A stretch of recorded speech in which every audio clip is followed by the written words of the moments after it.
Ça va bien? Ouais. Super, enchanté, Max. Fusion officielle entre Justin Timberlake et Francis dans Malcolm. Ouais.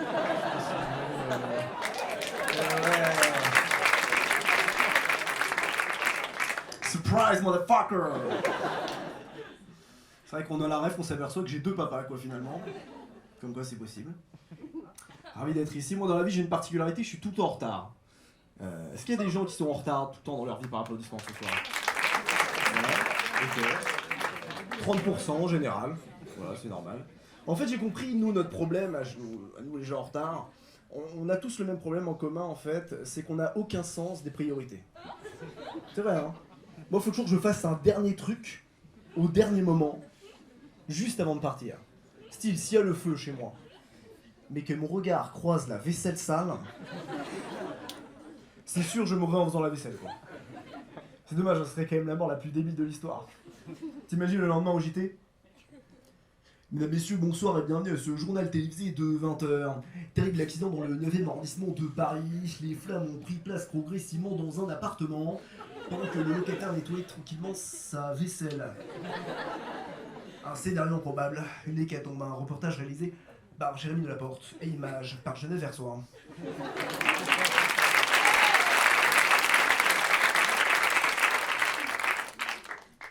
En effet, Jérémy, un scénario improbable s'est produit hier soir dans la rue de Douai. Le jeune Max, 27 ans, s'est mis à faire la vaisselle pendant que les flammes envahissaient son logement. Il semblerait ne pas s'en être aperçu. Un poster de Johnny Hallyday était présent sur les lieux. Allumez le feu, disait-il. Une enquête est en cours.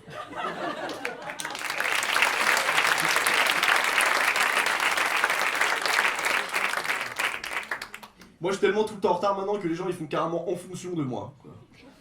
Ils me font la spéciale. Ce que j'appelle la spéciale, c'est ils me disent 1 heure plus tôt que la vraie heure, spécialement pour moi, quoi. Je sais pas si vous le faites des fois.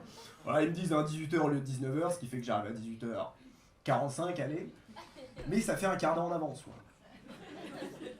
Et moi, quand je suis un quart d'heure en avance, bah, je repars, quoi, tu vois. J'arrive pas à gérer ce truc, quoi. J'ai fait être en retard aujourd'hui, là, je me suis fait surprendre, je regardais une rediffusion d'un reportage sur les kebabs. Ouais. Enquête exclusive, c'était, sur les kebabs. Ou plutôt devrais-je dire enquête exclusive sur les kebabs, le nouveau fléau des sandwichs low cost.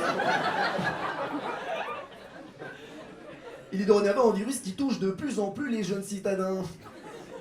Dans des reportages sans déconner, il faut flipper tout le monde, hein. Sans regarde cette voix, tu peux dire tout et n'importe quoi avec, forcément c'est flippant, quoi. Par exemple, si je te dis jacuzzi à disposition, tu vas me dire ouais nickel, je rentre dans le jacuzzi, ok, pas de problème. Par contre, si je te dis jacuzzi à disposition, bulles et jets d'eau en tout genre.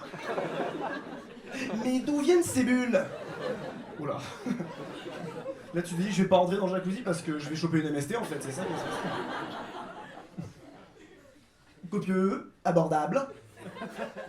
Il est composé de viande, de crudité, de sauce et d'un pain garni de ses ingrédients. Mais pour l'industrie des kebabs de la capitale, il en est une toute autre réalité. Notre enquête a révélé les conditions désastreuses dans lesquelles ces chefs kebabiers travaillent leur viande. La sauce piquante, sauce algérienne, comme par hasard.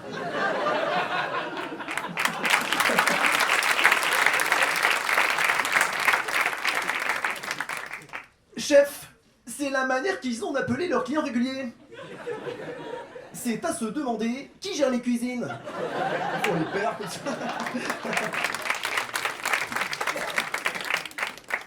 En général, dans ces reportages, ils ont une phrase type. C'est qu'ils ressortent à tous les coups. La phrase type, ça fait un truc du genre nous avons voulu en savoir plus. Qu'en est-il pour le consommateur? La nourriture consommée est-elle saine? Nous entrons dans les cuisines, notre caméra n'est plus la bienvenue. À mon calme.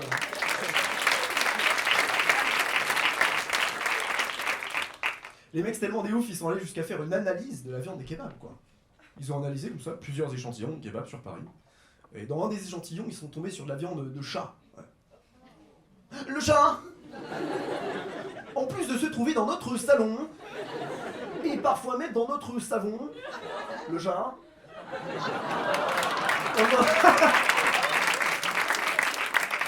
Se retrouve de plus en plus souvent dans nos assiettes. Tendre, calorique, abordable et facile à égorger. Il constitue une viande halal adéquate pour ces spécialistes de la restauration rapide. Le mec qui fait cette voix, sans déconner, je me demande ce qui lui est arrivé quoi, pour qu'il ait une voix des expressions pareilles quoi. Je sais pas, est-ce qu'on lui insère un balai dans le cul avant l'enregistrement? Oui. Ça me paraît évident, je pense pas que le mec qui fait cette voix off, il soit né en parlant comme ça. Sinon t'imagines le gosse que ça va donner. Maman, je veux un Kinder Pingui. Cette friandise sucrée industrielle, en provenance d'usine à haute productivité. Très bizarre. C'était gratuit quoi. Allez, 3 applaudissements en offert. Allez. Ok, je veux bien, c'est une bonne offre après tout. Aujourd'hui, dans la vie les amis, faut savoir, tu peux devenir influenceur en faisant n'importe quoi, vraiment. Genre influenceur kebab, ouais. Absolument, c'est possible. Influenceur bouffe. Ouais. C'est des mecs qui font des concours de bouffe. Avec des vidéos genre... Alors aujourd'hui les amis, on est en présence d'un giga tacos, viande, poulet, tenders, bacon, nuggets, merguez, fondéchi, poil de bite, sausage à la climatisation, c'est genre chauffant. Waouh. Beaucoup de trucs quoi, ouais. En plus c'est des trucs en général faits avec du fast food, tu sais, nourriture censée être pratique. Et eux ils sont là à manger des burgers de 18 étages. Si tu vas à la boulangerie, tu demandes un jambon beurre, le mec il te fait tiens chef, je t'ai mis 80 tranches de jambon. Tu vas dire mais non, mais pourquoi t'as fait ça enfin, moi je vais prendre le train là, j'ai besoin d'un truc pratique en fait. Parce que là autant prendre un cochon en laisse et lui coller 2 pains sur le bide avec un peu de maillot quoi.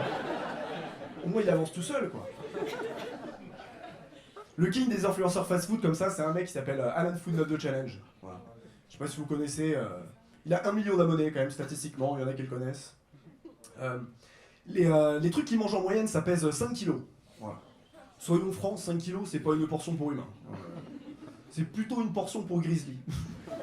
Et encore, les connaisseurs le savent, hein. Tu donnes un giga tacos à un grizzly, arrive à la moitié avec la sauce fromagère frérot. Ah, personne peut assumer ça, c'est impossible. Personne. Alan Food Not The Challenge, en une vidéo, il en a mangé 2 et après il est allé au McDo.